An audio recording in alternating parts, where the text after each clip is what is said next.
23 children were discovered locked in the basement of a Georgia plantation in 1864, all bearing the same distinctive features: high cheekbones, pale green eyes, and auburn hair streaked with gold.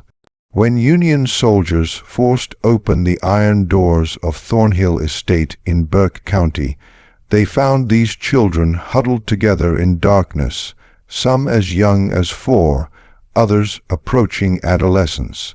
The eldest, a girl of 13, told the officers something that made veteran soldiers physically ill. "Mistress says we are her legacy. We cannot leave because we are her blood." Military records from the 34th Massachusetts Infantry mention the incident only once in a letter marked confidential and buried in regimental archives for over a century. Local histories of Burke County omit Thornhill Estate entirely, as if the plantation and its mistress never existed. But they did exist. And what Catherine Thornhill created in those 16 years between her husband's death and the arrival of federal troops represents one of the most disturbing chapters in American history. A systematic breeding program designed to create generations of enslaved people who could never escape their bondage because they were genetically tied to their owner. Before we continue with the story of Catherine Thornhill and the nightmare she built in rural Georgia, I need you to do something. If you're hearing this story and it's making your skin crawl, hit that subscribe button right now. This channel dives deep into the darkest corners of American history. The stories they don't teach in schools, the secrets buried in courthouse basement and forgotten military records. And I want to know where you're listening from. Drop a comment telling me what state or city you're in. Are you close to Burke County, Georgia? Does your town have secrets like this buried in its past? Let's find out together. Now, let's go back to where it all began. To a cold February morning in 1847, when a young widow inherited a dying plantation and conceived a plan that would haunt Georgia for generations.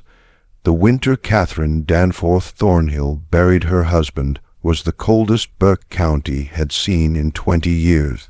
The Thornhill estate sat on 1,700 acres of red clay soil 7 miles southwest of W.S. Borough, the county seat.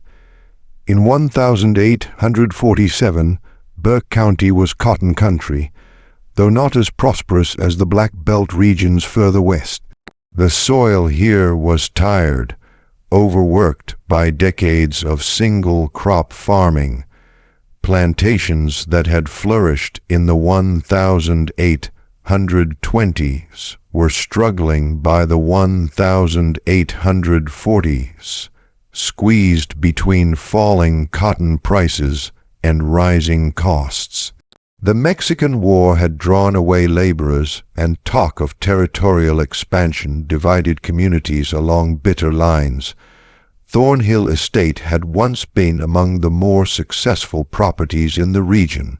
Catherine's late husband, Jonathan Thornhill, had inherited it from his father in 1838, with 42 enslaved workers, adequate equipment, and manageable debt. But Jonathan had been a poor manager and an enthusiastic gambler. By the time a winter fever claimed him in February 1847, the estate was mortgaged to the hilt.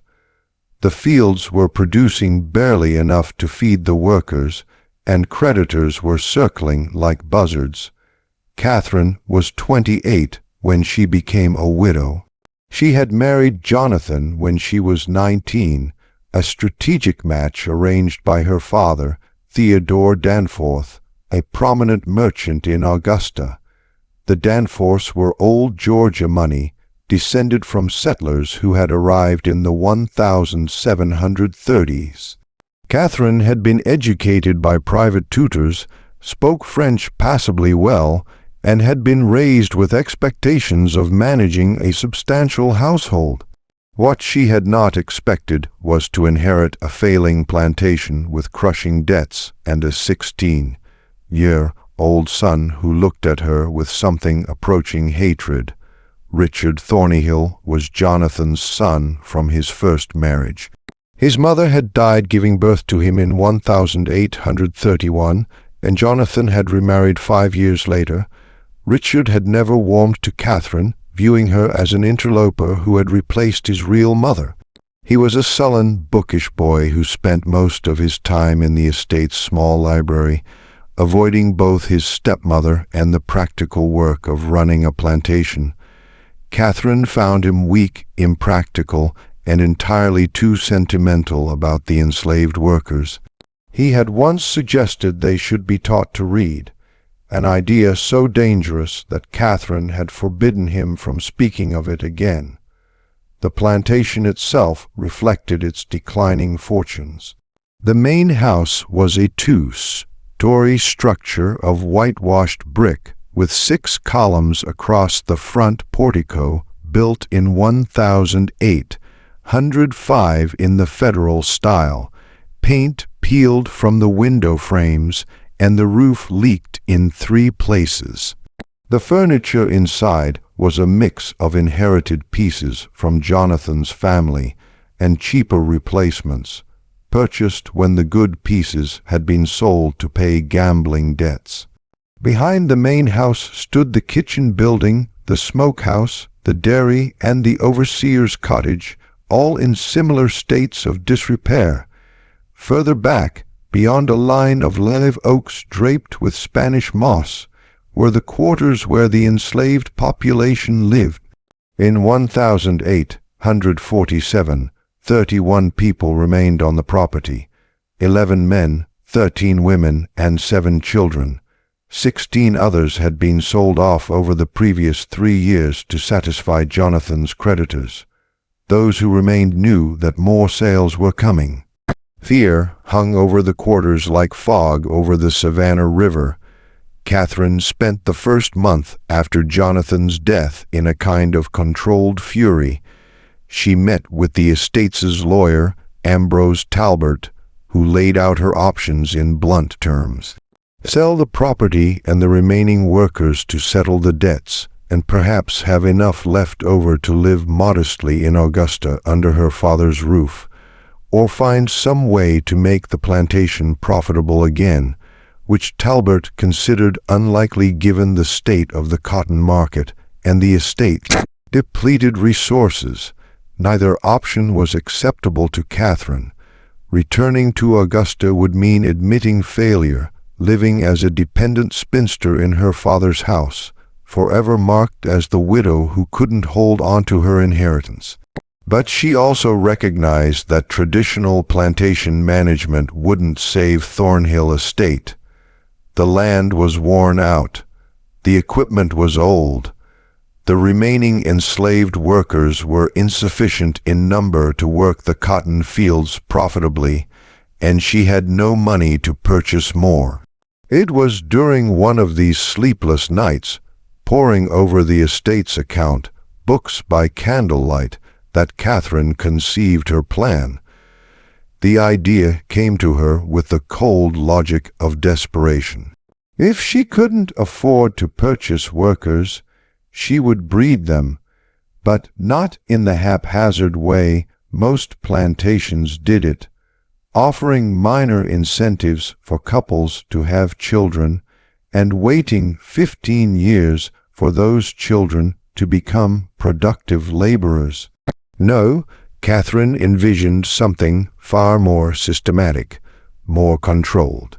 She would create a population of workers who were biologically tied to the estate, who could never be sold because they were her own descendants, who would have an instinctive loyalty to the plantation because it was literally in their blood. The plan was monstrous, but to Catherine it was also elegant. She was still young enough to bear children. She would select the strongest, healthiest men among the enslaved population and conceive children with them. These children would be raised knowing their parentage, would be given slightly better treatment than the others to ensure their loyalty, and when they reached maturity, would be paired with enslaved women to produce the next generation. Within 20 years, Catherine calculated she could have a workforce of 50 or more, all bound to Thornhill Estate by ties that went deeper than legal ownership. She began keeping a journal to work out the details. This was no diary of personal feelings. Catherine was far too practical for that. Instead, she created what she called her cultivation records, filled with calculations, observations, and plans. She wrote in a simple substitution cipher, replacing keywords with innocuous agricultural terms. Children became seedlings. The men she selected became rootock. Pregnancies were plantings. The journal's pages were covered with diagrams that looked like breeding charts for livestock, because that was essentially what they were. Catherine's first selection was a man named Isaac, 24 years old, born on the plantation and known for his physical strength and steady temperament. She summoned him to the main house on a March evening in 147, after the other workers had retired to the quarters. What happened that night was recorded in Catherine's journal only as first planting completed with Roustocquan, weather clear and mild. 3 weeks later, she summoned him again, and then twice more before the month ended.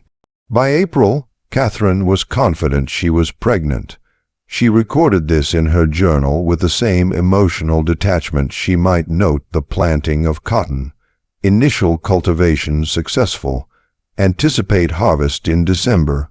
Richard Thornhill first suspected something was wrong with his stepmother in late May of 147. He noticed she had stopped taking her morning rides around the property, claiming the heat bothered her, even though the Georgia summer had barely begun. She took her meals in her room more frequently, and had dismissed the house servant who usually attended her, preferring to manage her own affairs. For a woman as concerned with appearances as Catherine, this withdrawal was unusual. But it was a conversation Richard overheard in early June that truly alarmed him. He had been in the library hidden behind one of the tall bookcases when Catherine met with Miriam Grayson in the adjacent parlor. Mrs. Grayson was the local midwife, a sharp, featured woman of 50 who attended births for both white and enslaved families throughout Burke County. Richard knew her slightly.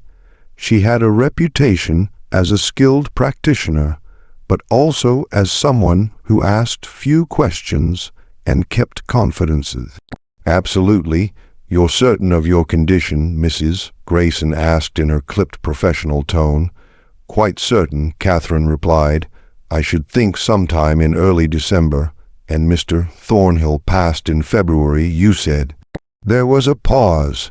Richard pressed himself against the bookcase, hardly breathing.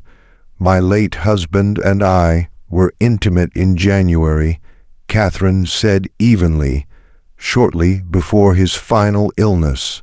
Of course, Mrs." Grayson's voice carried a note of something, not quite disbelief, but a careful neutrality. "I'll need to examine you properly, and we should discuss the arrangements for the delivery. Will you want me here at the house?" "I will, and I'll need your discretion, Miriam, absolutely. You have it as always." Richard waited until both women had left the room before emerging from his hiding place. His hands were shaking. The mathematics didn't work. His father had been bedridden for the entire month of January, barely conscious most days, racked with fever and chills. Richard had sat with him many nights. There had been no possibility of intimate relations between his father and Catherine, which meant the child Catherine was carrying had been conceived after Jonathan's death in March or April with someone else. The implications made Richard sick to his stomach. If word got out that Catherine had conceived a child out of wedlock, the scandal would destroy what little remained of the family's reputation. Creditors would move immediately to seize the property. The Danforth family in Augusta would disown her. But beyond the practical consequences, Richard was appalled by the deception itself. Catherine intended to claim this child as his father's legitimate heir, to lie to everyone, to build her future on a foundation of fraud. He considered his options. He could confront Catherine directly, but he was only 16, and she held all legal authority over the estate. He could go to lawyer Talbot in Westborough, but without proof, it would be his word against Catherine's, and as a minor, his testimony would carry little weight. He could write to his grandfather Danforth in Augusta, but Catherine read all outgoing mail from the estate. Instead, Richard began to watch Catherine carefully, looking for evidence, trying to understand what she was planning. He noticed that she summoned Isaac to the main house regularly, always after dark, always when the overseer was away in town or occupied with duties elsewhere on the property. He saw how Catherine's manner toward Isaac was different from her treatment of other enslaved workers, not kind exactly, but less overtly hostile. She spoke to him in full sentences rather than curt commands. By July, Richard was certain Isaac was the father of Catherine's child. The realization filled him with horror, not just at the violation of social and legal boundaries, but at what it revealed about Catherine's character. She had coldly, deliberately chosen to conceive a child with an enslaved man, to claim that child as her late husband's, and to maintain this lie indefinitely. What kind of woman was capable of such calculated deception? He found part of the answer in early August during one of Catherine's rare trips to Westborough. Richard had been searching for legal documents related to the estate. He had vague thoughts of finding something that might give him leverage over Catherine when he discovered a leather-bound journal hidden in a locked drawer of Catherine's writing desk. The lock was simple enough for a determined 16-year-old to pick.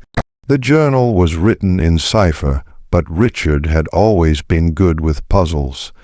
It took him 3 days, working in secret whenever Catherine was out of the house, to crack the basic substitution pattern. What he read made his blood run cold. Catherine wasn't just having an affair with Isaac. She was implementing a deliberate breeding program. The journal laid it out in chilling detail. Her plan to conceive multiple children with selected enslaved men, to raise those children as part of the plantation workforce, and eventually to breed those children with each other and with other enslaved people to create an ever-expanding population of workers who would be genetically tied to Thornhill Estate and to Catherine herself. There were charts, calculations of expected births over 5-year periods, notes on which men displayed desirable physical characteristics, speculation about whether traits like strength, intelligence, and temperament were heritable. It read like something from a livestock breeder's manual, except the livestock were human beings. Richard copied several pages of the journal, translating the cipher into plain English, his hand shaking so badly he could barely hold the pen. This was evidence. This was proof of Catherine's depravity. He could take this to the authorities. He could expose her. But that night at dinner, Catherine looked at him with those cold green eyes and said casually, "Richard, have you been in my study recently? Some of my papers seem to have been disturbed." "No, ma'am." Richard lied, his throat tight. "I keep certain documents locked away for good reason," Catherine continued, cutting her meat with precise strokes. If I ever found that someone had violated my privacy, broken my trust in such a fundamental way, I'm afraid I would have to take serious action. Do you understand? Yes, ma'am. Good. Because family loyalty is everything, Richard. Everything. Without it, we're simply animals tearing at each other. She smiled, but it didn't reach her eyes. I know you loved your father very much. I would hate for his memory to be tarnished by scandal, especially scandal that might emerge from within his own household. The threat was clear. If Richard tried to expose Catherine, she would find a way to turn it back on him, to paint him as a disturbed, resentful stepson inventing lies about a grieving widow. Who would people believe? A respected plantation mistress from a prominent family, or an awkward teenage boy with known resentment toward his stepmother? Richard returned to his room that night and burned the pages he had copied, but he kept watching Catherine, and he began to feel increasingly unwell. It started with fatigue. By September, Richard found himself exhausted by mid-afternoon, unable to focus on his books. His appetite diminished. He developed frequent headaches that made it difficult to think clearly. By October, he was experiencing muscle weakness and occasional stomach pains. Catherine showed great concern. She insisted Richard stay in bed. She prepared his meals herself, bringing him bowls of soup and plates of soft foods. She summoned Mrs. Grayson to examine him. The midwife, who also served as a general medical practitioner in the absence of a proper physician, diagnosed nervous exhaustion complicated by possible consumption. She prescribed rest, fresh air when Richard felt strong enough, and a special tonic that Catherine obtained from a pharmacy in Augusta. Tuberculosis often strikes young men of sensitive disposition. Catherine told Richard, adjusting his pillows with attentive care. Your father had a cousin who died of it at just your age. We must be very vigilant. Richard knew better. He had read about arsenic poisoning during his hours in the library. He recognized the symptoms in himself, the fatigue, the digestive troubles, the muscle weakness. Catherine was slowly killing him, disguising murder as disease, eliminating the one person who knew her secret and posed a threat to her plans. But he was too weak to fight back, too isolated to get help. The house servants followed Catherine's orders absolutely. The overseer rarely came to the main house. Richard's room was on the second floor, and by November he barely had the strength to get out of bed, let alone escape the property and reach Westboro. He made one final attempt to expose Catherine in late November, writing a letter to his grandfather, Danforth, in Augusta. It took him 3 days to compose it, working for a few minutes at a time before exhaustion overwhelmed him. He described Catherine's breeding program, her journal, the poisoning. He sealed the letter and gave it to one of the younger house servants, a girl named Pearl, begging her to post it in Westboro without telling Catherine. Pearl took the letter, but she also told Catherine, terrified of what would happen if the mistress discovered she'd been keeping secrets. Catherine read the letter expressionless, then burned it in the fireplace in front of Richard. "You're very ill, darling," she said softly, almost tenderly. "The fever is affecting your mind. You're imagining things that aren't real. It's a mercy, really, that you won't have to suffer much longer." Richard Thornyhill died on December 3rd, 1847, 3 weeks before his 17th birthday.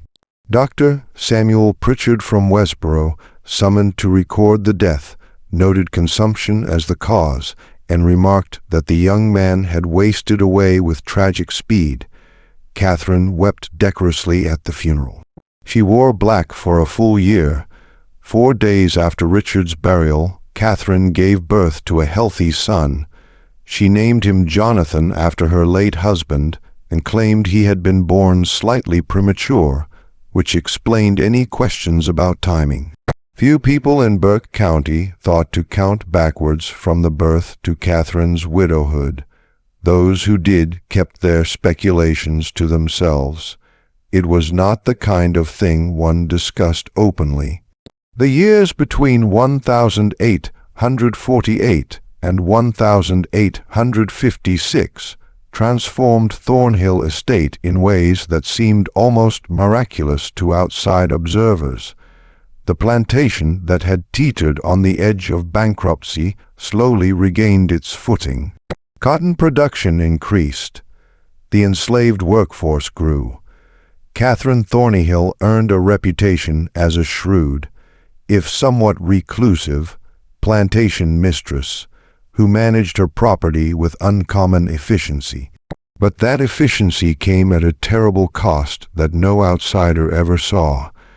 Catherine gave birth 4 more times between 1848 and 1853, daughters named Elena, Abigail, and Margaret, and another son she called Samuel. Each birth was attended only by Miriam Grayson, who by now was deeply complicit in Catherine's schemes. The midwife received generous payment for her services and her silence, regular fees that far exceeded her normal rates, plus a small cottage on the edge of the Thornhill property where she could live without paying rent. Mrs. Grayson's role extended far beyond delivering Catherine's children. She also performed a darker function, ensuring that enslaved women on the property only gave birth to children who fit Catherine's careful plans. When pregnancies occurred outside, Catherine's controlled pairings, and they did, because human beings will form attachments and intimate relationships, even in the most oppressive circumstances. Mrs. Grayson provided abortifacient plant-based compounds that induced miscarriages. She performed these procedures in a small room behind the overseer's cottage, away from the main house, away from witnesses. The women subjected to these forced abortions rarely spoke of them, even to each other. The trauma was profound, the grief unvoicable in a system that already denied them autonomy over their own bodies. But whispers circulated through the quarters anyway, stories of women who had been pregnant 1 week and bleeding the next, who were told they had simply lost the babies naturally, though everyone knew Mrs. Grayson had been involved. One woman named Ruth tried to resist. In the spring of 1851, she was 5 months pregnant when Catherine discovered that the father was not the man Catherine had designated for her, but instead a young field hand named Samuel, with whom Ruth had formed a genuine attachment. Catherine ordered Mrs. Grayson to terminate the pregnancy immediately. Ruth ran. She made it nearly 4 miles into the pine forests southwest of the plantation before the overseer's dogs tracked her down. She was dragged back to Thornhill Estate, held down by 2 men while Mrs. Grayson forcibly administered the abortifacient compounds. Ruth survived the ordeal physically, but something fundamental broke inside her. She worked mechanically after that, spoke rarely, and died 2 years later during a fever outbreak that swept through the quarters. She was 24 years old, but Ruth's tragedy was just one among many. By 1856, Catherine's program had produced 7 children of her own, all of whom were being raised in a peculiar liminal space. They were legally enslaved. Catherine had registered them as such in the county records, claiming them as children born to enslaved women on the property, which gave her legal ownership of them, but in practice they lived in the main house, wore decent clothes, ate better food than the other enslaved children, and received informal education from Catherine herself. Young Jonathan, the eldest, was 8 years old in 1856. He was a serious, quiet child who resembled Catherine strongly. The same green eyes, the same auburn hair, the same sharp features. He had no memory of his father, Isaac, who had been sold to a plantation in Alabama in 1849. Catherine had found Isaac's presence a complication once his purpose had been served. The money from his sale helped pay down some of the estate's remaining debts. The younger children knew nothing of their true parentage. Catherine told them they were fortunate orphans whom she had taken into her household out of Christian charity. She taught them to read and write, a dangerous illegality in Georgia, where teaching enslaved people literacy was prohibited by law. But Catherine was confident no one from the outside would ever enter her home and discover what she was teaching these children. She was grooming them, preparing them for the next phase of her plan. But that phase required patience. The children needed to reach physical maturity before they could be used for breeding. Catherine continued her meticulous record-keeping, tracking their growth, their health, their temperaments. She noted which children showed physical strength, which seemed more intelligent, which were more compliant. She was planning pairings decades in advance. In the meantime, she continued having children of her own. 3 more were born between 1854 and 1856, sons named William and Henry and a daughter called Caroline. Each had a different father carefully selected from among the enslaved men on the property. Catherine's criteria were ruthlessly practical. Physical health, strength, decent teeth, good eyesight, no obvious impairments. She cared nothing for their personalities or characters. They were, in her mind, simply genetic material to be utilized. The men themselves had no choice in the matter. When Catherine summoned them to the main house, they came, knowing that refusal would mean brutal punishment or sale.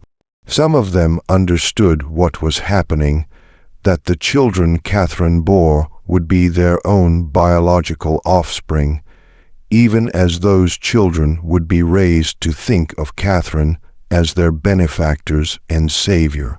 The psychological torture of this situation was extreme. They were forced to become fathers to children they could never acknowledge, never parent, never protect. One man named Thomas was summoned to the main house in 1855. He was 26 years old, married to a woman named Hannah who lived in the quarters. Hannah was pregnant with their first child. When Thomas learned that Catherine intended to use him for breeding, he tried to refuse.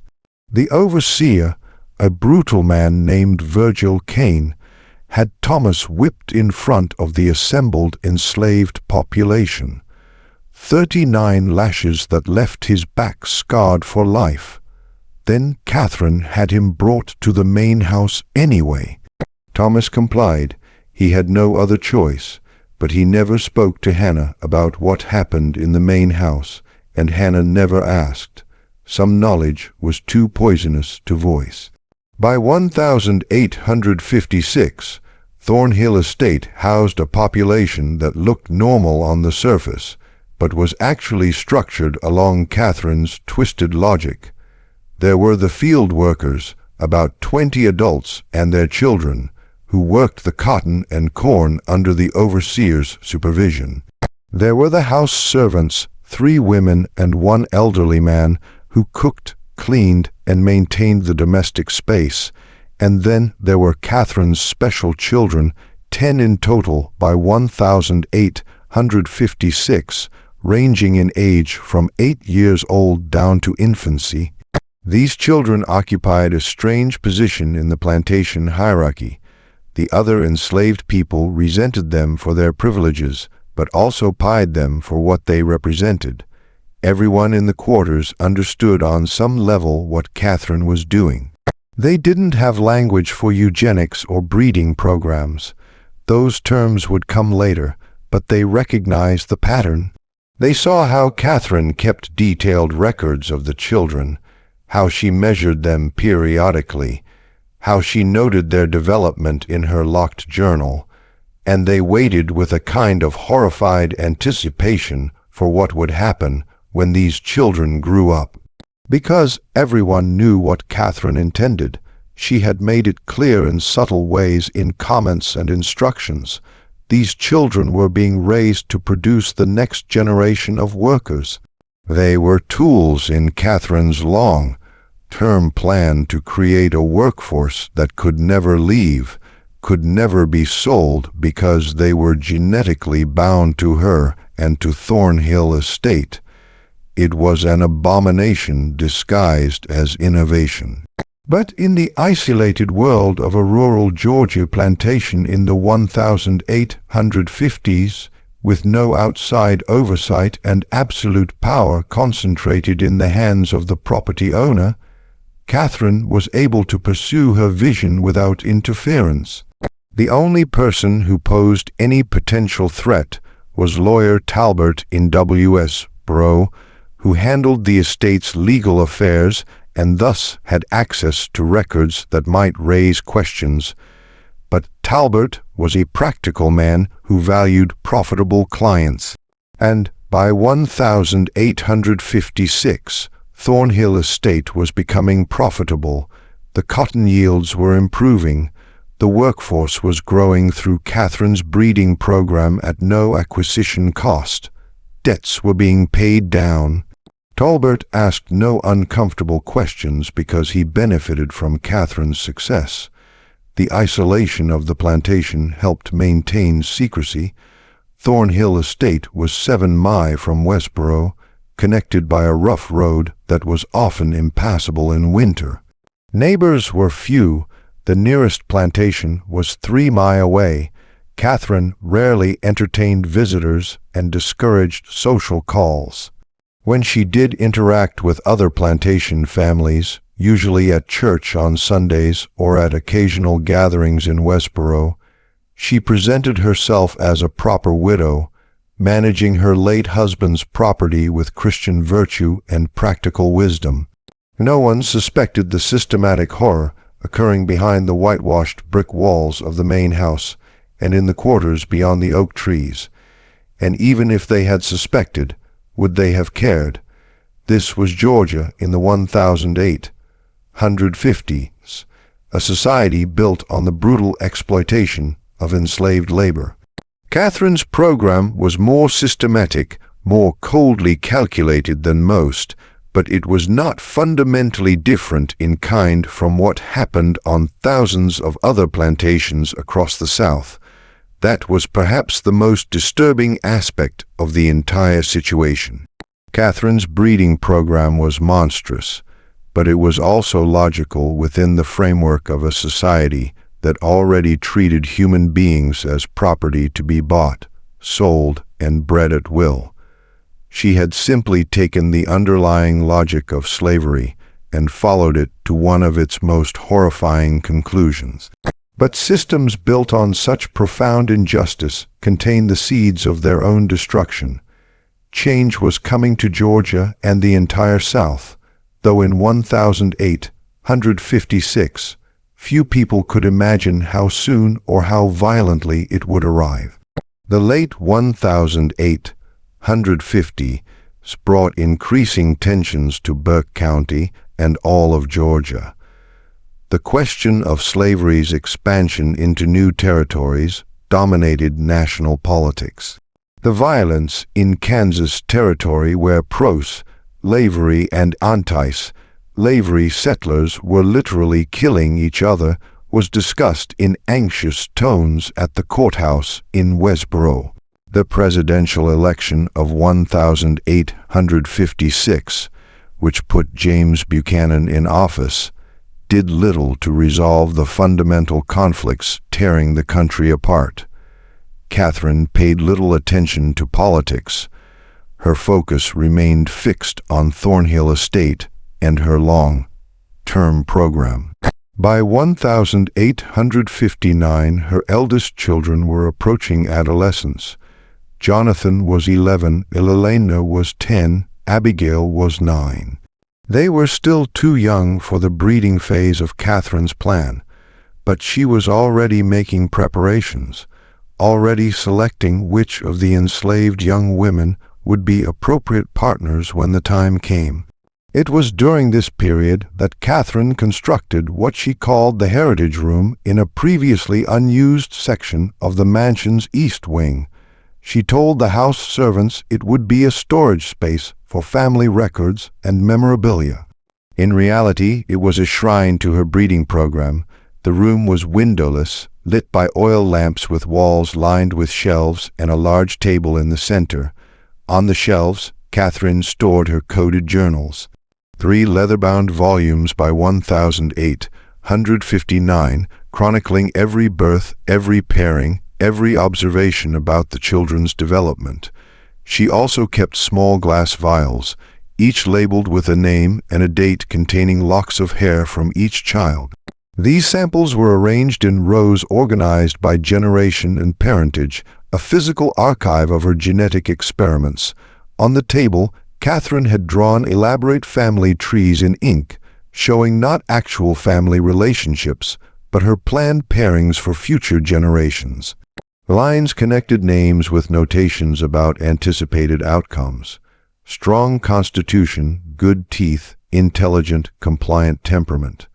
It looked like breeding charts for show dogs or race horses, except the names were human. Abigail paired with Thomas's son, Jacob, Elena with Isaac's son, Marcus, who would be born in 1862, Margaret with Samuel's nephew, Peter. Catherine spent hours in this room, planning decades into the future, imagining a Thornhill estate populated by 100 or more workers, all descended from her, all genetically and psychologically bound to the land. In her mind, she was creating something revolutionary, a plantation that would never face labor shortages, never require expensive purchases of new workers, never risk mass escapes because the enslaved population would have nowhere else to go. They were family in the most literal sense. The practical implementation of this vision required Catherine to exert even tighter control over the plantation's social structures. She began separating the children into different groups based on their roles in her program. The special children, her own biological offspring, continued living in or near the main house. The other enslaved children were kept at a distance, sleeping in the quarters, working in the fields as soon as they were old enough. But Catherine needed these other children, too. They were necessary for the genetic mixing she envisioned. So, she implemented a system of subtle manipulation, offering small privileges to families who cooperated with their pairings, threatening separation and sale to those who resisted. The psychological pressure was immense and constant. A woman named Violet, mother of 3, found herself in an impossible position. In 1860, Catherine had decided that Violet's eldest daughter, a girl of 14 named Sarah, should be paired with one of the older field hands, a man in his 30s named Elijah. Sarah was terrified she was still a child, and Elijah was old enough to be her father. Violet begged Catherine to wait to give Sarah more time. Catherine's response was cold. "You have 2 younger daughters, Violet. Would you prefer I sell them to settle this matter, or will Sarah do her duty to this estate and to you?"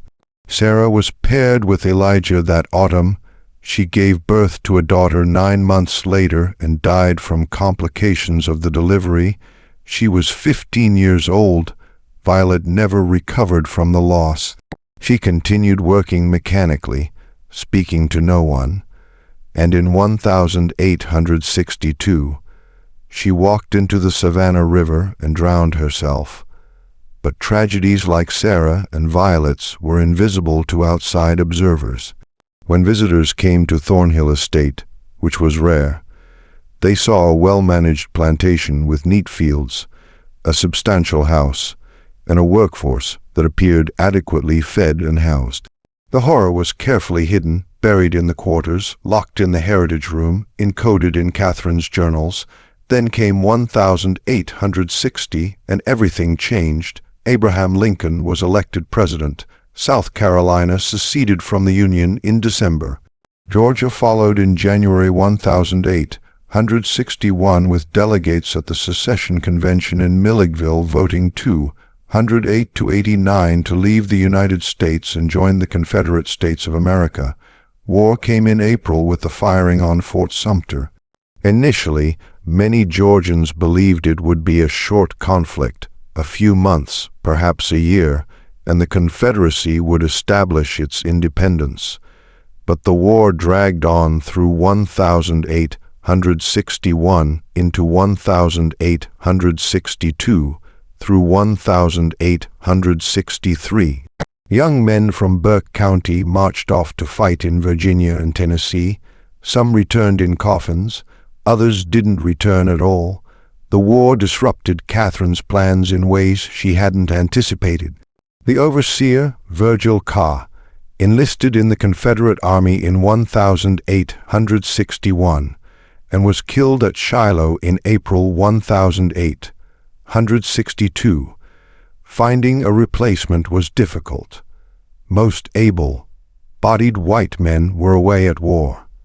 Catherine eventually hired an elderly man named Silas Kendrick, who was too old for military service. Kendrick was less brutal than Kane had been, but he was also less effective at maintaining discipline and control. The enslaved population at Thornhill Estate began to sense the shifting power dynamics. News filtered through the slave networks that connected plantations across Georgia, whispered reports of Union victories, rumors that Lincoln had issued a proclamation freeing enslaved people in Confederate territory, speculation about what would happen if the Yankees came south. Catherine tightened her control as best she could. She confined the enslaved population to the plantation, forbidding anyone from leaving, even to visit relatives on neighboring properties. She increased rations slightly to reduce the temptation to run away. And she accelerated her breeding program, pushing some of the children into pairings earlier than she had originally planned. Jonathan, her eldest son, turned 15 in December 1862. Catherine decided he was ready. She had selected a young woman named Rachel, 16 years old, the daughter of one of the field hands. Rachel had no say in the matter. In February 1863, Catherine arranged for Jonathan and Rachel to be married in a ceremony she conducted herself in the main house, a mockery of a wedding with no legal standing, designed purely to give a veneer of respectability to the breeding pairing. Jonathan, who had been raised in isolation from the other enslaved people and taught to think of Catherine as his benefactors, accepted this arrangement without question. He had no understanding of what had been done to him, no awareness that Catherine was his biological mother, no sense of the profound wrongness of the entire situation. Rachel, traumatized into silence, said nothing. But others in the quarters were watching. They saw Catherine pairing these special children, the ones she'd raised in the main house, with the other enslaved young people. They understood this was the next phase of whatever Catherine had been planning all these years. And a quiet, desperate rage began building in the quarters, a rage that would have nowhere to go until circumstances finally shifted in their favor. The spring of 1863 brought terrible news to Burke County. Confederate losses were mounting. The Union Army controlled the Mississippi River after the fall of Vicksburg. In July, Lee's invasion of Pennsylvania ended in disaster at Gettysburg. Shortages of food, cloth, and basic supplies made life increasingly difficult, even for white plantation families. For the enslaved population, conditions became harsher still as Catherine rationed everything more severely. But something else was happening at Thornhill Estate, something Catherine tried desperately to hide from the outside world. The children she had been breeding and raising were becoming aware of their true parentage. It began with Elena, Catherine's second-born daughter, now 14 years old. She had always been the most observant of Catherine's children, the one who asked uncomfortable questions. In May 1863, while helping Catherine organize papers in the study, Elena discovered one of the coded journals that Catherine had carelessly left unlocked. Elena had learned to read from Catherine herself. She was intelligent, curious, and bored with the limited reading material available in the house. The journal's cipher intrigued her. She spent 3 weeks working on it in secret, the same way Richard had done 16 years earlier, slowly decoding the substitution pattern. What she found destroyed her understanding of her entire existence. The journal detailed her conception, second planting with rootstock 2, Thomas age 21, excellent physical specimen, strong back, good teeth. Weather warm and humid, anticipate harvest in late October 1848. Elena read the entry again and again, her hands shaking. Rootstock 2, Thomas. She knew Thomas. He was one of the field hands, quiet man in his 30s, who never made eye contact with anyone. He was her father. Catherine was her mother. She was not an orphan raised out of charity. She was the product of Catherine's deliberate breeding experiment. The implications cascaded through Elena's mind. If this was true for her, it was true for Jonathan, for Abigail, for all the children Catherine had brought into the main house. They were Catherine's biological children, conceived with enslaved men, and they had been lied to their entire lives. Worse still, the journal laid out Catherine's plans for their futures. Elena read the notations about pairings, about anticipated offspring, about the creation of a self-sustaining workforce. She saw her own name in one of the charts connected by a line to someone called Marcus Isaac's son, to be born 1862. Pairing with Elena anticipated 1865. Elena felt physically sick. Catherine intended to pair her with a boy who hadn't even been born yet, to force her to have children who would be enslaved on this plantation forever, to turn her into another breeding tool in this nightmare system. She confronted Catherine that night, her voice shaking with rage and horror. "I read your journal. I know what you are. I know what I am." Catherine's face went still, her eyes cold as winter. "You should not have done that, Eleanor. You're my mother. Thomas is my father, and you've been planning to breed us like animals." Elena could barely force the words out. "Sit down," Catherine commanded. "No, sit down." The threat in Catherine's voice was unmistakable. Elena sat, her whole body trembling. Catherine paced the room, her mind clearly working through the problem Elena now represented. Finally, she spoke. "You are intelligent enough to understand the position we're in. So, I'll speak plainly. Yes, I am your biological mother. Yes, I have been implementing a systematic program to create a self-sustaining workforce for this estate. And yes, you and the others will participate in that program when you come of age." "I won't," Elena said, but her voice lacked conviction. "You will, because the alternative is far worse." Catherine leaned forward, her face inches from Elena's. "Right now, you live in this house. You eat good food, you wear decent clothes, you can read and write. What do you think happens if you refuse to cooperate? I sell you to a plantation in Alabama or Mississippi where they work field hands to death in 5 years, where women are brutalized as a matter of course, where literacy earns you a whipping or worse. Is that what you want?" Elena said nothing, tears streaming down her face. "I thought not." Catherine straightened. "You will not speak of this to your brothers or sisters. You will not speak of it to anyone in the quarters. You will continue your life exactly as before. And when the time comes for you to fulfill your role in this family's future, you will do so. Do you understand?" "Yes," Elena whispered, but Catherine had made a critical error. She had revealed the truth without adequately controlling the information. Elena did speak to others, not immediately, but gradually, carefully. She told Jonathan first, showing him the journal entries she had memorized. Jonathan's reaction was different from Elena's.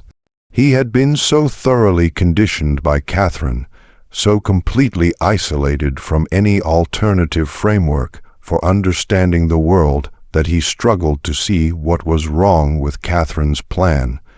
"She gave us a better life," Jonathan said, confused by Elena's anger. "We could have been working in the fields. Instead, we're here. We're property, Jonathan. We're slaves. Our own mother enslaved us. She's protecting us. She's keeping us together. If we were sold, we'd be separated, sent to different places. This way, we stay together. We stay at Thornhill." Elena realized with horror that Jonathan had been too successfully indoctrinated. He couldn't see the cage Catherine had built around all of them. But Abigail, 13 years old and sharp as glass, understood immediately when Elena told her. And Margaret, at 12, understood too. The younger children were still too young to fully grasp it. But the older ones, they knew now. They knew what they were and what Catherine intended for them. The knowledge changed the atmosphere in the main house. Catherine felt it. That shift in the air, the way her children looked at her now. There was fear, yes, but also something else. Calculation, waiting. They were biding their time, and Catherine knew it. She considered her options. She could sell the older children, eliminate the problem, but that would waste years of investment and planning. She could punish them severely enough to break their spirits, but physical brutality might damage them in ways that would interfere with the breeding program. She needed them healthy, capable of bearing children. So, Catherine chose a different approach. She would demonstrate the consequences of disobedience through someone else. In August 1863, a young woman named Grace tried to run away from Thornhill Estate. She was 17, pregnant, and desperate. She had been paired with one of the field hands against her will, and she couldn't bear the thought of bringing a child into this system. She ran at night, heading east toward the Savannah River, hoping to somehow cross into South Carolina, and from there make her way to Union lines. She was caught within 12 hours. The dogs tracked her to a creek 3 miles from the plantation. She was brought back, locked in one of the outbuildings, and the next morning Catherine assembled everyone, all the enslaved people, including her special children, from the main house in the yard between the quarters and the mansion. Grace was brought out, her hands tied. Catherine stood on the porch of the main house, her face expressionless. This woman attempted to abandon her responsibilities to this estate, and to all of you. She attempted to destroy the family we have built here. The penalty for such betrayal must be severe. What followed was brutal. Grace was whipped publicly. 20 lashes, administered by the elderly overseer Kendrick, who carried out the punishment with grim reluctance. Catherine made all the children watch, including her own biological offspring. The message was clear. This is what happens to those who try to leave, but Catherine had miscalculated again. The public punishment didn't terrify the enslaved population into submission. Instead, it clarified something for them. Catherine was willing to use extreme violence to maintain her control, which meant she was afraid. And if she was afraid, that meant they had more power than they'd realized. Whispers began circulating through the quarters in the weeks that followed. Whispers about waiting for the right moment. Whispers about what would happen when the war ended, because surely it would end, and surely the Yankees would come south, and surely things would change. All they had to do was survive until then. Elena heard these whispers. She began spending time near the quarters when Catherine wasn't watching, developing relationships with the other enslaved people. She had been kept separate from her entire life. She learned things Catherine had never told her about her father Thomas, about the other men Catherine had used, about the women who had died or been broken by Catherine's program. One evening in October, Elena met with a group of the older enslaved women in the woods beyond the quarters. They sat in a circle in the darkness, speaking in low voices. A woman named Hope, in her 40s, looked at Elena with something between pity and respect. "Your mama, she thinks she made something special here," Hope said quietly. "Thinks she made family, but all she did was make people who hate her in ways she can't even understand." "What happens when the war ends?" Elena asked. "Depends on who wins," Hope replied. "Yankees win, we're free. Confederates win. Things stay the same or get worse. But either way, your mama can't keep doing what she'd been doing. Too many people know. Too many people angry. Something got to break. What if we made it break?" Eleanor asked. The women looked at her in surprise. Hope leaned forward. "What you saying, child? What if we didn't wait for the war to end? What if we ended this ourselves?" The idea hung in the air, dangerous and intoxicating. One of the younger women, Anna, spoke up. "You talking about running, taking everyone and running or fighting?" Elena said. "There's only Mrs. Catherine and old Mr. Kendrick. There are 40 of us and 20 of them are children." Hope said practically, "And where are we going to go? Confederates catch runaways. They kill us or sell us further south. And you think they're going to see you as one of us or one of them?" The question stung because Elena didn't know the answer. She was Catherine's daughter. She had grown up in the main house. She could read and write. Her skin was lighter than most of the people in the quarters. Would they even accept her if things came to violence? Before Elena could respond, they heard footsteps crashing through the underbrush. Everyone scattered, melting into the darkness. Elena ran back toward the main house, her heart pounding, wondering if someone had heard their conversation, if Catherine would find out if everything was about to collapse. But no punishment came. The next day passed normally, and the day after that it seemed they had escaped detection. But the seed had been planted. The idea that they didn't have to passively wait for external forces to free them. They could act themselves. That idea began spreading through the quarters like a fever. Catherine sensed the change but couldn't identify its source. She increased her surveillance, had Kendrick patrol the quarters at night, restricted movement even further. The tension at Thornhill Estate grew thicker with each passing week. It was like watching a storm build on the horizon. Dark clouds massing, electricity charging the air, everyone waiting for the lightning to strike. The break came in March of 1864, but not in the way anyone expected. A unit of Confederate cavalry came through Burke County, requisitioning supplies from plantations, food, horses, cloth, anything useful for the war effort. Catherine had no choice but to comply. She provided corn, preserved meat, and 2 of the plantation's best horses. The soldiers stayed only one night, camped in the fields beyond the quarters, and departed at dawn. But their presence had consequences. The soldiers spoke openly about the war's progress, and the news was bad for the Confederacy. Sherman was pushing through Georgia. Union forces were closing in from multiple directions. Some soldiers spoke fatalistically about the war being lost, about going home, about the impossibility of maintaining the fight much longer. The enslaved population at Thornhill Estate heard every word. Hope surged through the quarters. Freedom was coming. It might be months or weeks, but it was coming.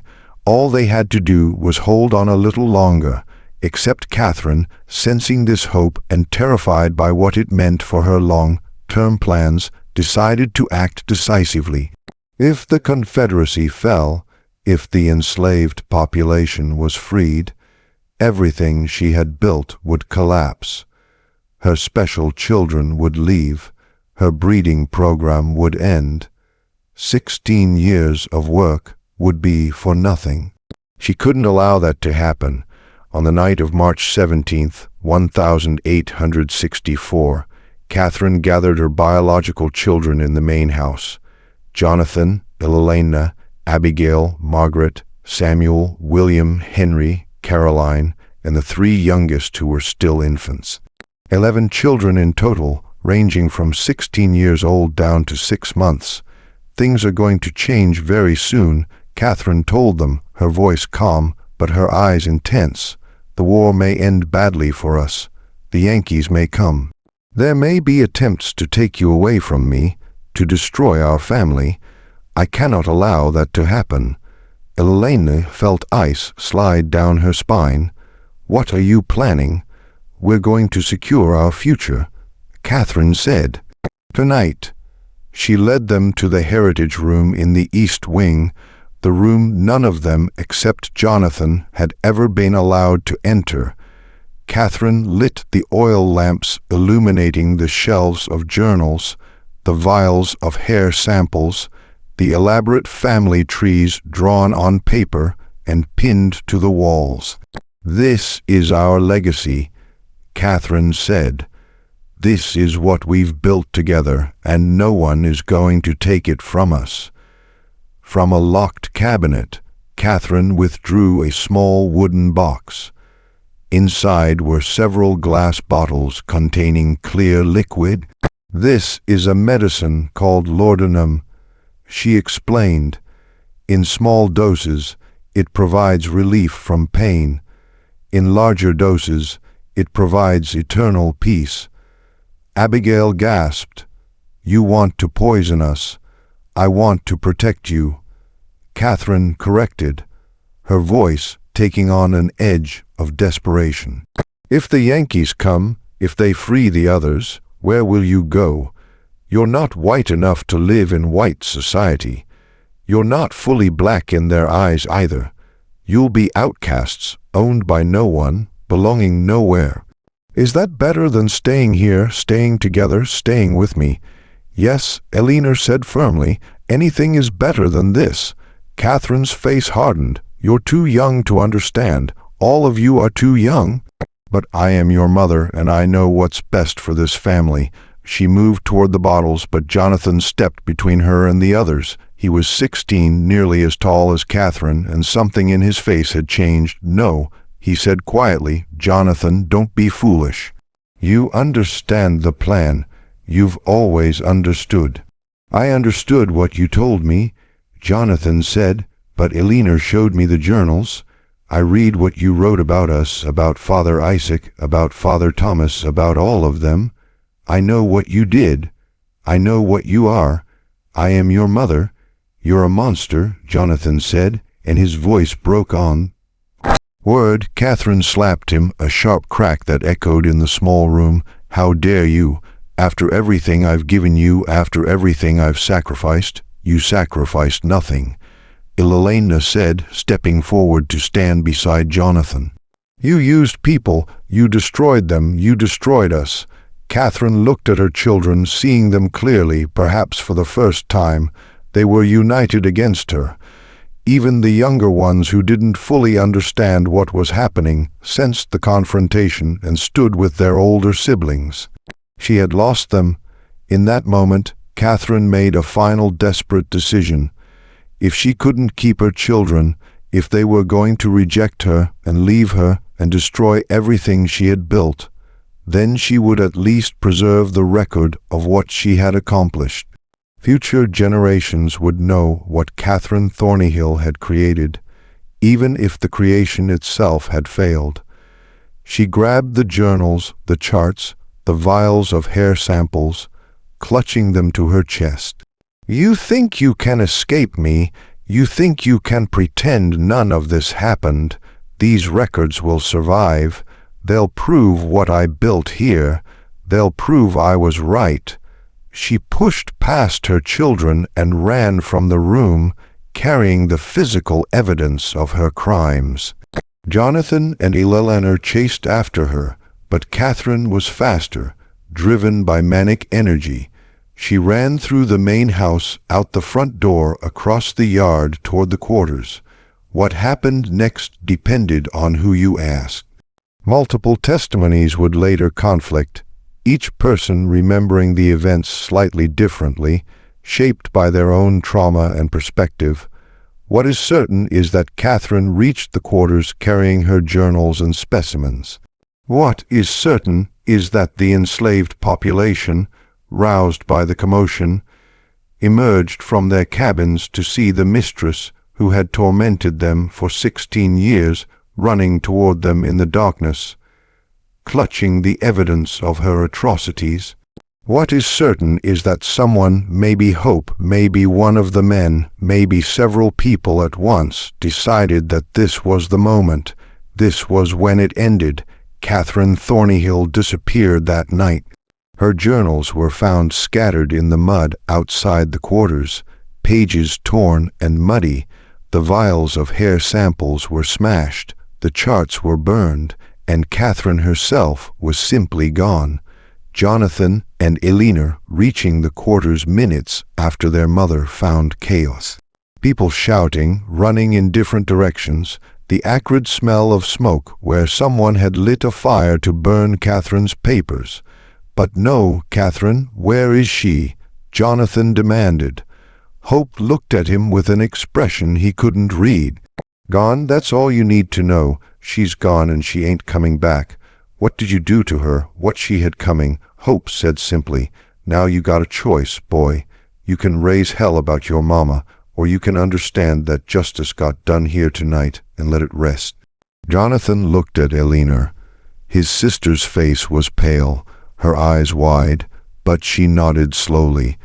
"Let it rest," she whispered. The next morning, Catherine Thornyhill was reported missing. Old Mr. Kendrick, the overseer, searched the property, but found nothing. He reported the disappearance to the sheriff in W.S. Borough, who came out to investigate, but ultimately concluded that Mrs. Thornyhill had likely fled the area in fear of advancing Union forces, a reasonable assumption given the deteriorating military situation. No one from the quarters spoke of what had happened. Jonathan and Eleanor and the other children said nothing. The official record simply states that Catherine Thornyhill disappeared on the night of March 17, 1864, and was never seen again. But everyone at Thornyhill Estate knew the truth, even if they never spoke it aloud. Catherine had been killed that night.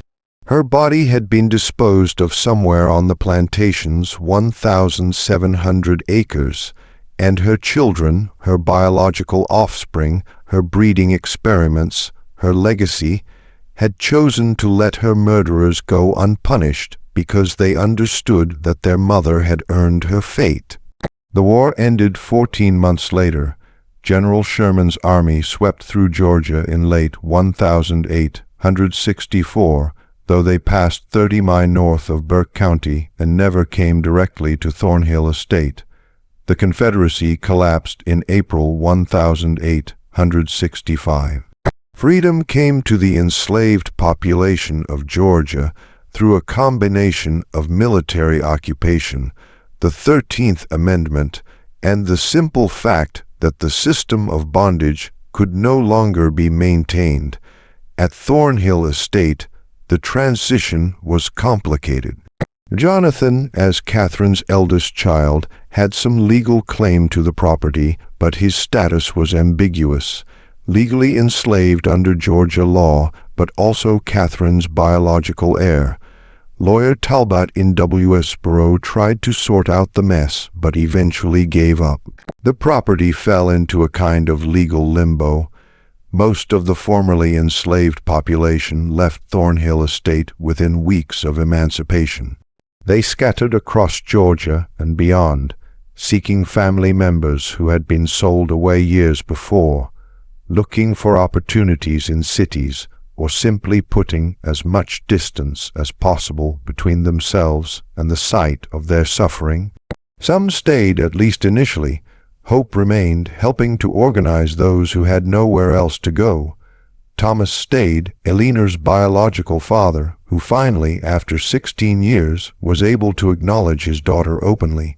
They had one conversation about Catherine, about what had been done to him and to Eleanor, and then they never spoke of it again. The pain was too deep, too tangled with the fundamental wrongness of the entire situation. Eleanor herself stayed at Thornhill Estate until 1867. She learned in those years after the war how to exist as a free person, though the psychological damage of her childhood never fully healed. She eventually moved to Savannah, where she worked as a seamstress and married a carpenter named William Foster. She never had children. She never spoke publicly about her mother or her childhood. When she died in 1903, her obituary made no mention of Thornhill Estate or Burke County. Jonathan stayed at the plantation longer, trying to work the land with a small group of freedmen who remained. But the cotton market was depressed, the soil was exhausted, and the property's reputation had begun to spread through the black community in Burke County. By 1869, Jonathan gave up and abandoned the estate. He drifted west, eventually settling in Texas under an assumed name. He died in 1891, and his few possessions included a small notebook where he had written over and over in tiny script, "I did not choose this. I did not choose this. I did not choose this." Thornhill Estate itself decayed rapidly. The main house was partially burned in a suspicious fire in 1871. The remaining structures fell into ruin. The land was eventually seized for unpaid taxes and sold at auction in 1878 to a timber company that cleared the old-growth trees and divided the property into parcels. But in 1871, something was discovered that brought the entire story back to public attention, at least briefly. A well driller working on a neighboring property accidentally broke through into an old system on what had been Thornhill land. Inside the system, 30 ft below ground, was a skeleton. The remains were mostly intact, preserved by the cool, dry conditions. They belonged to a woman, probably in her 30s or 40s. Scraps of cloth suggested a dress from the 1860s. A corroded metal locket found near the skeleton contained 2 miniature portraits, a man and a young boy. The coroner in W.S. Borough examined the remains and concluded the woman had died from blunt force trauma to the skull. The skeleton was buried in an unmarked grave in the county cemetery. The official record identified the remains only as unknown female discovered former Thornhill property, 1871. But people in Burke County's black community knew who it was. The story had been passed down in whispers in kitchens and churches, in coded language that protected those who had been present that night in March 1864. They knew Catherine Thornhill had been killed by the people she had enslaved and brutalized. They knew her body had been hidden in a deep well or system. They knew justice of a kind had been done. Over the years, more information emerged, though always fragmentarily, always incompletely. In 1889, a man on his deathbed in Alabama confessed to a minister that he had helped murder his former mistress in Georgia during the war. He provided no name, no details, but the minister noted the confession in his records. In 1902, a woman in Savannah, Hope's granddaughter, wrote a short memoir that mentioned the night the devil mistress disappeared and nobody mourned her. The most damning evidence came to light in 1923, when a historian researching Burke County's Civil War history discovered a cache of letters in the courthouse basement. Among them was a letter written in 1865 by Union Captain Samuel Reynolds, who had commanded one of the first federal units to enter Burke County after the war ended. Reynolds wrote, "We discovered disturbing evidence at a property called Thornhill Estate, indications of systematic breeding experiments conducted by the late owner upon enslaved persons, including her own biological offspring. The details are too grotesque to relate in full, but multiple witnesses confirmed that the woman, one Catherine Thornhill, had implemented a program to create a self-perpetuating enslaved population through forced reproduction across generations.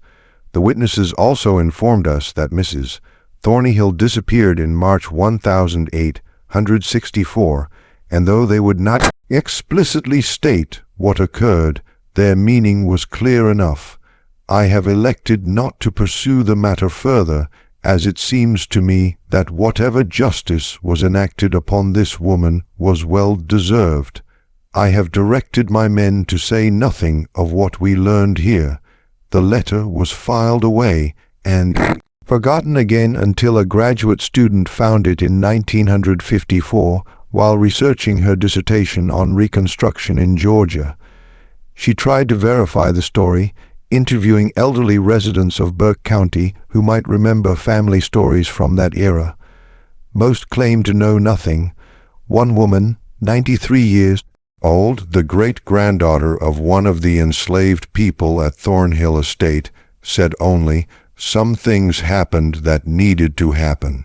Some people did things that needed doing, and that's all that needs to be said about it." The final mystery of Thornhill Estate concerns the 23 children found locked in the basement when federal troops arrived. Captain Reynolds' official report mentions them, as do several letters written by soldiers in his unit. The children were freed and placed with freedmen families in Burke County and surrounding areas. But what happened to them after that is lost to history. Some of them surely survived to adulthood. Some likely had children of their own, which means there are probably people alive today living in Georgia or elsewhere who carry Catherine Thornyhill's genetic legacy without knowing it. They might be descended from Jonathan or Eleanor or one of the other children from the breeding program. They might carry some of those distinctive features, pale green eyes, or in hair, sharp cheekbones that marked Catherine's offspring. They would never know their ancestor built her legacy on one of the most calculated systems of exploitation and cruelty in American history. They would never know they exist because a woman decided to treat human beings as livestock, to build a dynasty on forced reproduction and genetic control. They would never know that their great-great-great-grandmother's body lies in an unmarked grave in Burke County, placed there by the people she had tormented, people whose names we will never ken.